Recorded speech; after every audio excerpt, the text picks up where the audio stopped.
నిన్న మన deputy CM Pawan Kalyan గారు దువ్వాడ శ్రీనివాస్ గారి కోసం కొన్ని వ్యాఖ్యలు చేశారు. అవేంటో చూద్దాం. ఉదాహరణకి మనకి ఈ మధ్యన శ్రీకాకుళంలో ఇలా మాట్లాడుతూ ఉంటే ఆయన ఎమ్మెల్యే అనుకుంటా, ఎమ్మెల్సీ గుర్తురాలేదు, ఎమ్మెల్యేనో ఎమ్మెల్సీనో గుర్తురాలేదంట. అంటే ఒక ఉప ముఖ్యమంత్రిగా ఎంతమంది ఎమ్మెల్యేలు ఎవరు ఎమ్మెల్సీ స్థానంలో ఉన్నారో కూడా తమకు తెలియదు. అండ్ మీకు తెలియకుండానే కేసులు పెట్టేశారా? 2025లో మీ మీద చేసిన కామెంట్స్ కి ఆ రోజే కదా నాదెండ్ల మనోహర్ గారు స్పీచ్ మాట్లాడి ఎమ్మెల్సీ గారి మీద కేసులు పెట్టాలని చెప్పి అప్పుడే కదా కేసులు బనాయించారు. సో మీకు ఎమ్మెల్యేనో ఎమ్మెల్సీనో కూడా తెలియకుండానే మీరు ఒక ఉప ముఖ్యమంత్రిగా ఉన్నారు.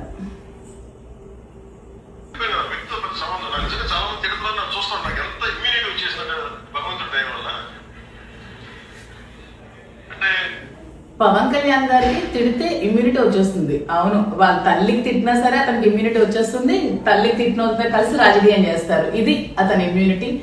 మీరు మీ తల్లికి తిడితే మీరు క్షమించి మీరు ఇమ్యూనిటీ తీసుకుంటారేమో కానీ మా నాయకుడికి ఎవరేమన్నా సరే మేము అస్సలు ఊరుకోము. మా నాయకుడి కంటే మేము మాట్లాడాల్సి వస్తుంది, మేము ప్రశ్నించాల్సి వస్తుంది. మీరు ఎన్ని కేసులు పెట్టుకున్నా పర్వాలేదు.